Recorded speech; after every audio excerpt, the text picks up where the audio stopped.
Nobody wanted LeBron James. And now it's confirmed, and LeBron James and Rich Paul has been exposed, that we're reporting that teams were interested in him and GMs were asking for him and there was discussions going on and all that other stuff. Was Shams and Rich Paul. Nobody else. A multi-million-dollar narrative has just fallen apart right before everyone's eyes. LeBron James has officially signed with the Philadelphia 76ers on a veteran minimum deal. Yet much of the media continues to frame his free agency as a massive success story. The reality, however, may be far different.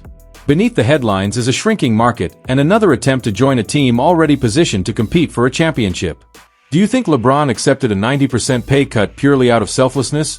Or was Philadelphia simply the only franchise willing to give him a roster spot? Let us know what you think in the comments below. So LeBron James has made his decision.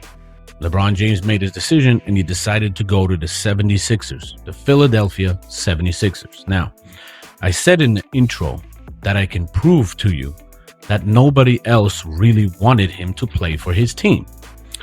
You had Steph Curry making comments, you had Giannis Antetokounmpo making comments, everybody. But take a clear look at this whole situation. The only people that were reporting that teams were interested in him and GMs were asking for him and there was discussions going on and all that other stuff was Shams and Rich Paul. Nobody else. For weeks, the sports media pushed the idea that nearly every team in the league was aggressively pursuing 41-year-old LeBron James. Rumors spread across social media, with analysts linking him to franchises all over the NBA. Fans repeatedly heard speculation about possible moves to Golden State, Miami, Cleveland, and even Minnesota.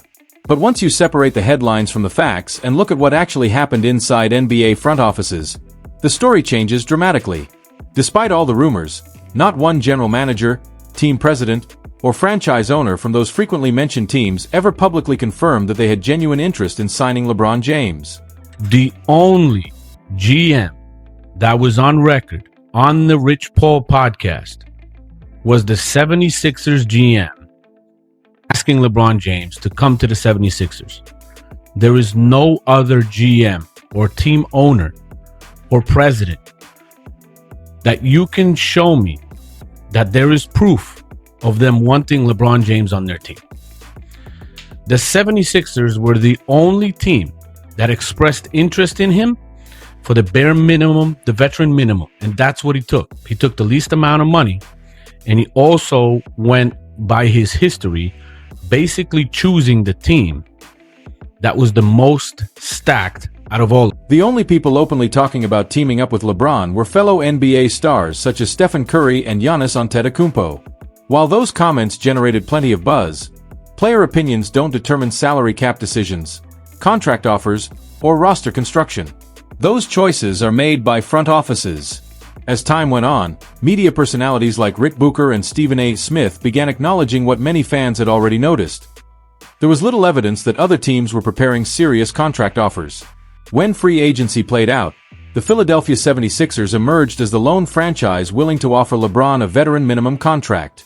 Rather than focusing on that reality, much of the basketball media continued promoting narratives tied to Rich Paul and clutch sports. Well-known voices including Shams Charania, Brian Windhorst, Kendrick Perkins, and Max Kellerman frequently repeated similar explanations across television and digital platforms. The prevailing storyline was that LeBron chose Philadelphia because it best fit his family, lifestyle, and championship ambitions, while willingly accepting a major pay cut for the sake of winning. Another interpretation, however, is that his market value had shifted considerably. In the end, he agreed to a deal worth about $4 million per season, which also happened to match the remaining cap space the 76ers had available after building the rest of their roster. He made sure that in his comment on Instagram or wherever he posted, he said, yeah, I took the least amount of money I could. He made sure to point that out. But the only reason he took that money was it's because the only team that was interested in him was Philly. There's no proof about any other team showing interest from their front office. The financial details of the contract paint a much clearer picture of how dramatically LeBron's market changed.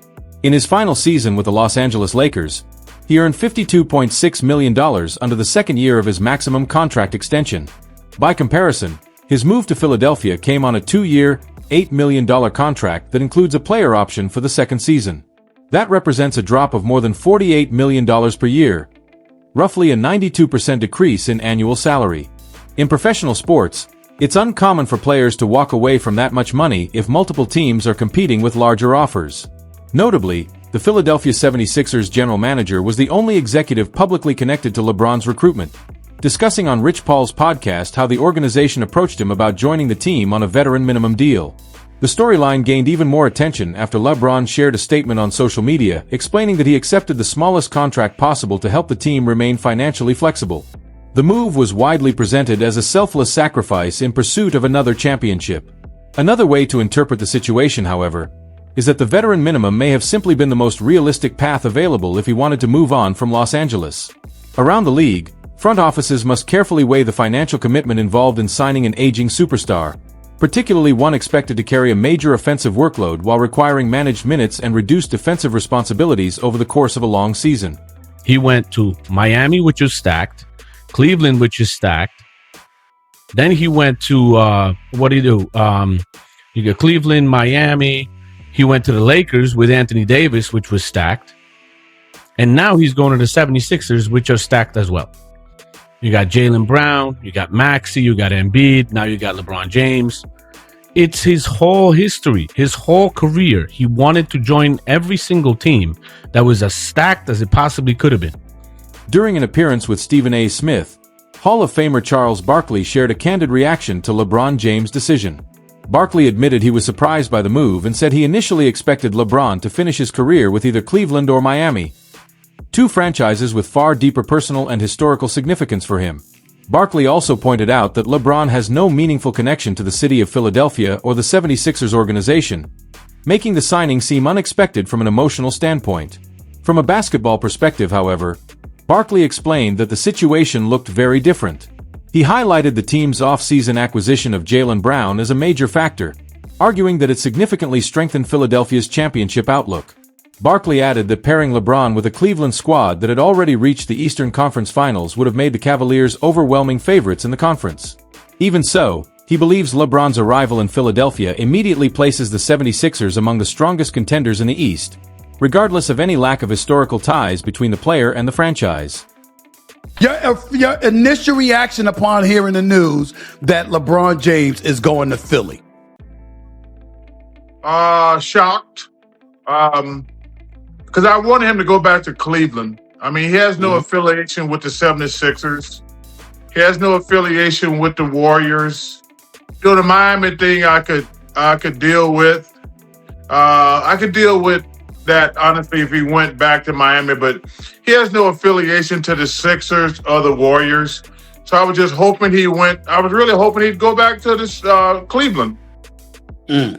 Why do you believe he chose Philly, and what do you think about the decision for Philly to be his choice from a basketball standpoint? Well, I think the kicker was Jaylen Brown. Charles Barkley then returned to a criticism that many former NBA legends have expressed about LeBron throughout his career: the belief that he consistently chooses situations with the strongest championship odds. Barkley argued that whenever the road to a title becomes more difficult, LeBron has often sought a better opportunity rather than staying to rebuild. Critics point to several moments in his career to support that view. They note his move to Miami to join Dwayne Wade and Chris Bosh, his return to Cleveland after the Cavaliers had accumulated valuable assets and paired him with Kyrie Irving before trading for Kevin Love, and his push for the Lakers to acquire Anthony Davis after arriving in Los Angeles. Now, they see his reported move to Philadelphia, joining a roster featuring Joel Embiid, Tyrese Maxey, Jaylen Brown, and rookie VJ Edgecombe, as another example of that same strategy. According to this perspective, LeBron's career has been defined by joining teams already positioned to contend for championships. After falling to the Boston Celtics in 2010, he formed Miami's famous Big Three. When that era came to an end, he returned to Cleveland, where a young core and additional assets helped create another title contender. Later, he moved to Los Angeles and eventually teamed up with Anthony Davis. Supporters of this viewpoint argue that his latest decision follows a familiar pattern of pursuing the strongest available roster.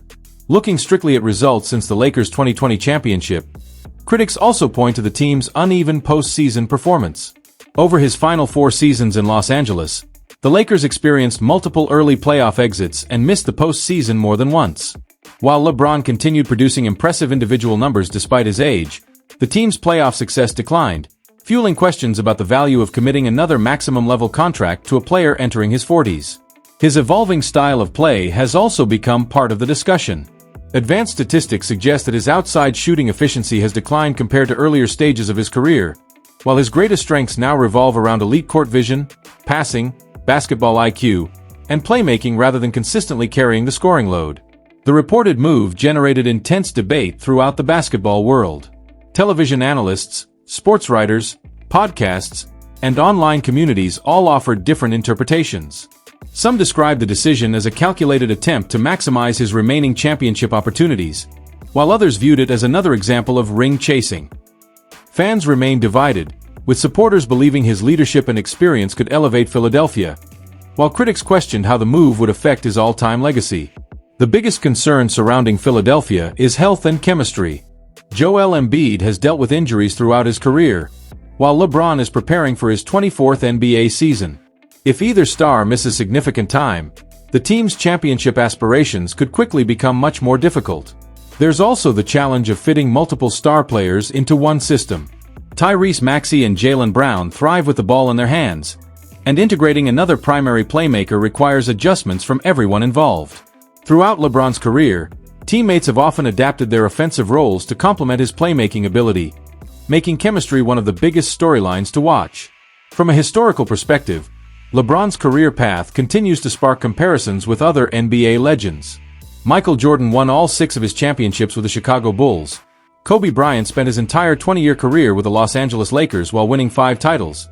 And Tim Duncan captured 5 championships across 2 decades with the San Antonio Spurs. LeBron, meanwhile, has built his legacy across multiple franchises, leading to ongoing debates about whether changing teams to pursue championships should affect how history remembers his career. Ultimately, opinions on this move depend on how fans interpret the circumstances. Some believe LeBron accepted a smaller contract simply because it offered the best chance to compete for another title. Others argue it reflected the reality of his current free agent market. Either way, his latest chapter has once again become one of the NBA's biggest talking points. Can joining another championship-caliber roster help LeBron capture a 5th title, or will age and injuries prove too much to overcome? Share your thoughts in the comments below. If you enjoyed this breakdown, be sure to like the video, subscribe to the channel, and turn on notifications so you never miss our next NBA analysis. Thanks for watching.